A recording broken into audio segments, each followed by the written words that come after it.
And 5, 4, 3, 2, 1. And we're connected. Kristen Ruby, New York City. How are you today?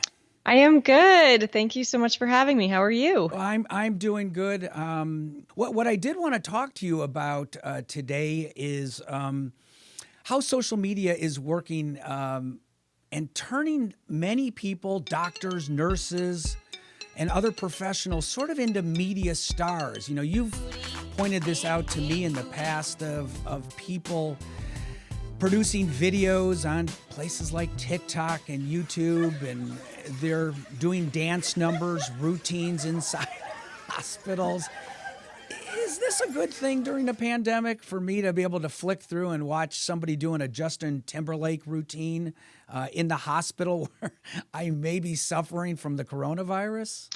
Yeah, so I think people in general are pretty split over whether this is a good thing. Half the people think this is really great for camaraderie and makes you feel better. You can see all of these sort of nurses and doctors together, and that makes you feel good to watch, right? And it's also clickbait and fun to watch. The other half is saying, wait a second, I'm not even allowed in the hospital to see my parent who could be very sick from coronavirus. And now I see medical professionals dancing in the hallways on TikTok, right? So there's this extreme disconnect of feeling like, is this really that sympathetic to someone's needs who may be grieving or losing a loved one right now? Yeah, it's a weird thing because I totally get it. If I was working in a hospital and I'm working a, 15 to 20 hour shift or whatever crazy hours many of these people in your city and in my city. I mean, I totally understand you want to blow off some steam. But from the other hand, if I'm being wheeled down the hall because I'm suffering from the coronavirus and I see somebody, moonwalking and recording a video, I'm a little concerned, like, is this what we should focus on? It seems bizarre. It just seems like a weird thing where we're at, that everyone is vying for attention on social media, even in a hospital. Yeah, and so I have to preface this by saying, of course, I thank our healthcare heroes on the front line and our doctors and everyone doing this, but I do understand both sides of this debate. And there's also the privacy debate around TikTok, right? The government has actually warned at least people in the service here to not even have TikTok because of the privacy issues around that. It's basically not owned by anyone within the United States. So there's real concerns as well. And so when you see so many healthcare professionals having TikTok on their phones, right, that brings up questions about medical data and access to that as well, because some of them are able to lie into those programs and portals on their cell phones. So is this harmless TikTok video actually a way for other people from external governments to see what's going on with patients here? Yeah, it's weird. And as you look at some of these videos, then I also sit there and think, Kristen, these two people probably had to practice this. So are they somewhere in the cafeteria going over their routine, or is it just, hey, we're going to record this? And, listen, I'm like anyone. I want people to have fun and a good time, but I don't know. I don't know. Would people in 1950s have been doing this? This is what I wonder. I mean, definitely not. In the 1950s, they would not have been doing this. There was a good article that just came out, I think, yesterday about this as well, which is an expose on all of this and the fine line that medical professionals have to walk when they are doing these videos, right? They also sign contracts. And one of the big topics right now that's come up with coronavirus and doctors is the media clause in their contracts, and can they do media? So it's also very strange to me that on the one hand we are gagging. We have hospital executives at the highest level basically gagging gagging doctors, saying you can't speak to media. You have to do any incoming interview request through PR or through the hospital. On the other, it's the wild, wild west on social media, and doctors can do choreographed TikTok videos. So which is it, right? What about the level of consistency? So you can do whatever you want on social media, but you can't give a quote about what's going on in the hospital. Where do you draw that line? Yeah, and you probably have a unique perspective from it as a CEO of Ruby Media. You deal with social media on a daily basis. I think it is weird. Like last night, I was flipping through Facebook, and I don't even know what the feed is called. You may call it, but it's literally like one crazy video after another. I mean, all I got to do is flick my finger, and as soon as I'm bored, I'm on some other thing, whether it's a prank or it's there's one guy going on the beach, telling other guys he wants to sleep with his girlfriend, and they're outraged. And like, what's weird to me about Facebook and these other media outlets, social media, there seems like there's no oversight. It's just like you said, the wild, wild west. Anything goes, put it up there and we'll deal with it later. Are there repercussions to these media companies that are taking this approach? Well, I think the repercussions aren't to the media companies. I think it's to you yourself in general, right? So if you, let's say, are looking for a job right now and want to post this content or are out of work, which so many Americans are, you may want to think about what you're posting online, because any of that can be used against you in your job search. I've spoken a lot about that, where especially people, at least recent college graduates, don't make that connection a lot of the times between what they're putting in an Instagram story that they think is private and then what recruiters have access to. And that is a lot of that stuff comes up, and there has to be consistency with what you're saying on your resume and who you are in real life. And so this notion that I'm going to paint this picture perfect version of myself on paper, but my social media doesn't support that, no longer holds up. Yeah, no, go ahead. No, and then of course, there's this whole other notion where a lot of things that you post online can be used in litigation against you in court. No one ever thinks about that. And that's not just for job search stuff. That's just across the board for anything. And going back to doctors, we've seen that too, right? Because I do medical practice PR and PR for doctors, and then social media for doctors. And so everything that you write, you really have to have a disclaimer on it, or, have several people going through that, whether that's legal or someone in the practice, and then the social media team as well. Yeah, it's weird that, like you said, college graduates aren't walking through the fact that your employer is going to go to your social media, whether it's Facebook, Twitter, TikTok, and they're going to look at all this, and they're going to make some sort of judgment call about you before they hire you. And I don't think people are, like you said, really, maybe not everyone is thinking about this thoroughly. Yeah, so it's also not just before. People forget that it's while you are employed too. And so I know I've heard of a nurse actually that just lost their job because they complained about the PPE shortage and conditions within their hospital on Facebook. Someone shared that Facebook post with the hospital admin, and they lost their job because of it. Now, did they do anything wrong? No. In that case, I think that they have the right to discuss how they felt about the PPE shortage. Is that grounds for dismissal? In my opinion, no. But I didn't write contract law over there. I don't know what they signed.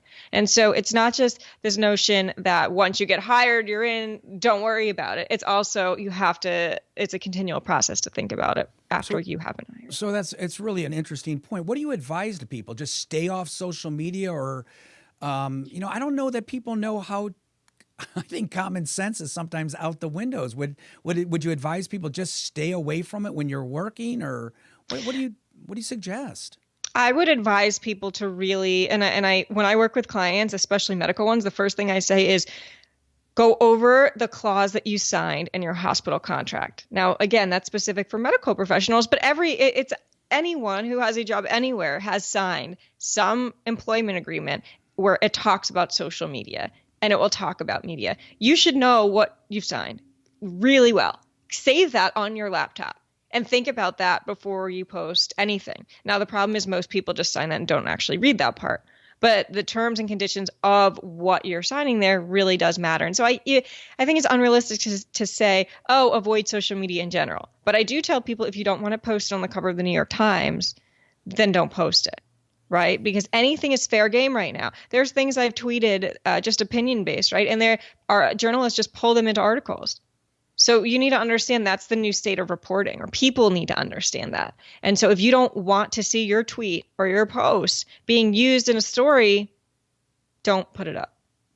Yeah. It's so easy to, post something and you're in the comfort of your home or wherever, and it's late at night and you send it out. And I think sometimes people just don't walk through like, somebody's going to read this, somebody's going to pay attention to this, and you got to be careful what you write and what photos you post. And it can have a negative effect on your job and your personal life.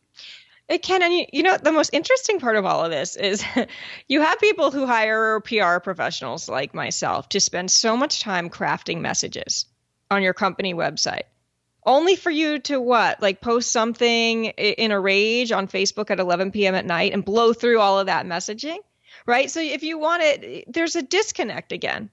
Why is it that we're still spending so much time editing these corporate communication messages, but on our personal Facebook or personal LinkedIn, all of that goes right out the window and we say whatever we want? What's the point? What's the point? I have a theory, and I believe this about every human being that is on planet Earth right now. There's two things that are universal. I don't care if you live on the other side of the planet. Number one, everyone wants to be heard. And number two, everyone wants to be loved. I believe those two things. And getting people to realize you don't really want to be heard is a tough one, because people want to voice their opinions, their thoughts, and they just want someone to listen to them. And I think social media has become this easy way to, boop. And, I don't have to deal with it. I don't even have to look at it now. And it's out there, and it's scary at times. Like I said, when I was going through Facebook, and I kind of wanted to come back with this, you look at the media companies, you look at ABC, NBC, CBS, Fox, the major networks, they all have to deal with being careful what they broadcast, from curse words to nudity.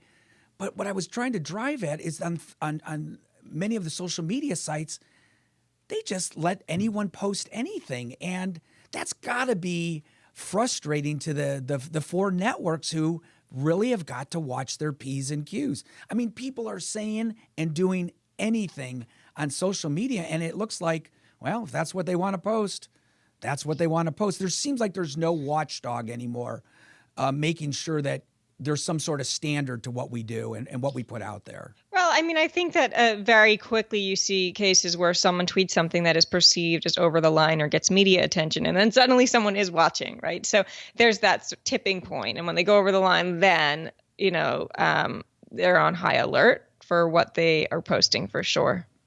I mean, do you think there should be anything out there like a FCC for, YouTube and Facebook and TikTok and Twitter? Should there be some sort of guidelines that are universal, so that, I have an 8-year-old, and he loves social media. He's flicking through stuff, but, they're saying, the F word, this word, they're cursing out, I don't want my 8-year-old to see that or hear that. And they don't need to use that word. I know I'm sounding like Gramps right now, Kristen, but it's like, there's just no standard where anyone's watching anything. And I guess it concerns me as a parent. Yeah, and I think that's a valid concern. I think it's very hard to moderate that. And I think the other challenge we have right now during this coronavirus pandemic is that the staffing has been drastically cut down for content moderators at these platforms. So more content is being flagged that shouldn't be flagged, that's incorrectly flagged. And then stuff like what you're talking about that should be flagged isn't flagged. And so it really brings up a very important point about the role of artificial intelligence in content moderation versus actually needing real humans to be the content moderators. And I know Facebook, we've talked about this topic a lot over the past year, and they've said they've invested more in all of these content moderators. But what happens? This is a great global experiment about what happens when you take that percentage and cut it in half, basically. Last question for you. I just want your thoughts because you have so much insight on social media. What do you think? I want to see your prediction. What do you think the long-term effects are of social media on all of us? Is it a good thing? I mean, I know that's a tough one to say, but no. I mean, no. Do you worry about it all? Do you sit there and go, I do. I mean, if you look at what happened to content moderators, I mean, many of those content moderators looking at this content, by the way, have had PTSD from doing that job because of there have been studies saying that social media has been linked to depression, and that when people did a digital detox, they became happier. And so actually, I have taken a little bit of a pause on social media. And I run a social media company, so I'm only doing social media for my Sure. clients right now. But I posted the other day that I'm going to do a 30-day social media challenge, which means me not posting on Facebook for 30 days on my personal account because it got so bad out there with just the level of nastiness that was going on that I had to say, you know what, this isn't good for my mental health. There is so much anxiety that exists because of the pandemic. People have greater financial concerns than ever before. I can't take any more than what's already on my plate. So there's notion that I'm going to go to Facebook and then fight with people for 3 more hours. I can't take it. I had to say, you know what? No, I'm not going to do this for 30 days. And I think that I'm not alone in that feeling. So I think other people aren't posting that, but you're going to see that maybe they just stop posting as much. Yeah, and you know what you always have to remember when you look at social media and especially Facebook, you're seeing the best of that person, the highlight reel of that person, I think and we're seeing the worst of them actually right now. well, some Okay, people. Instagram. Okay, let's just say I think Okay, Instagram we can say we're seeing the best, and then LinkedIn we're seeing the most professional. TikTok right. we're definitely seeing the weirdest. The good Okay, dancers and the bad dancers, yeah, yeah, yeah. Yeah, but I think a lot of times you are seeing not the real person, and people are putting out there what is going to, you know, the girl that posts the picture and she's puts her lips together. It's to make herself look fantastic, but that's not really her any more than I post an amazing video. Well, yeah, it's really cool, but that's not my everyday life. So I think I think it does have an effect in making people feel bad about their own life. I mean, have you had this ever happen? Like one of your girlfriends or a guy or some couple they're in some exotic location, and you're thinking to yourself, "Yeah, I wish I was in Bali." You kind of feel bad about your own life, and I think there's a negative effect sometimes with everyone posting, every meal, every vacation they're on, yeah. that I like mean, somehow my life is not complete or something. I call it being really good at staging your life. And I think as publicists, we are unfortunately really great at that. So we PR our own lives. I don't even think we think about it. It's just something we do. So subconsciously, that's something I sort of want to put a barrier between to try to do less of that because I 100% agree with what you're saying. So, as we conclude here, all the doctors and nurses, we both agree, all the medical professionals, they're working amazingly hard and doing an incredible job. But your advice: stop the dancing videos, stop the moonwalking, stop the rap songs. What do you say to them all?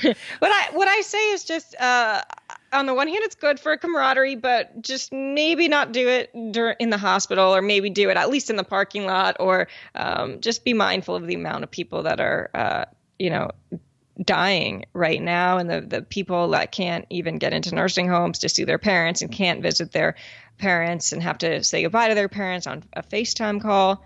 I think we need to be mindful of that. Those people aren't in the mood for dancing, right? And so we just, of course, doctors know this, and we're so grateful for your service and everything you do, but I think it's a fine line. Well, good advice, Kristen Ruby.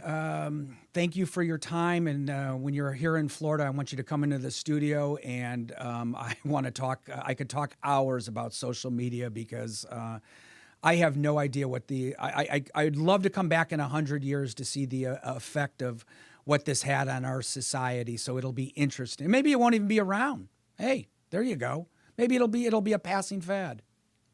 Well, I don't think that will happen. I think it will be around, but we will definitely see long-term consequences of this on society. And my hope, by the way, to wrap up here, my hope was that people would spend more time with their families in quarantine and less time on social media. I thought we'd disconnect more. I don't know if that actually happened. Oh, who wants to spend time with their families? Everyone's trying to hide from their families. No, I agree. I think it is doing that. I actually think people are spending more. They're forced to. They're in the home, and so I think there is a good effect, if anything, from this whole pandemic that people are forced to look at each other at the dinner table and talk and spend time together. So I do think that's happening. I've also seen people be more creative, do more hobbies during this time. I mean, like my dad put together like a wooden train. My mom did a cooking course online. My dad is taking an online course on the Constitution. I mean, they're just being, when they shut the television off, right? For them, it's the television. Our version, the millennial version of the television, is our phone and social media. So I think if we can both shut those devices off, you become really way more creative than if your brain is constantly tapped into these outside resources. And that's the one key takeaway I've seen here. Yeah, it is addicting. I've even found it with myself. I'm exhausted. I'm tired. I'm sitting there on the bed with my iPad, and it's like my one half of my brain is going, go to sleep, go to bed, and one more YouTube video about the economy or this guy. Look at, he's skateboarding in a empty swimming pool. I got to watch this guy. So yeah, it's almost like a neurosis at times for myself. So it is disturbing. Yes. It is. And so I spent a lot of time in St. Petersburg, Florida. I'm not sure if are you over there? Yeah, well, we're just on the other coast. So we're here in Orlando. So would love to have you come in sometime. So next time you're down in the Sunshine State, give us a call ahead of time. I'd love to have you in here, and let's really dive into this and figure this all out. Okay. All right. That sounds great. Kristen, thank you very much. We're out of here.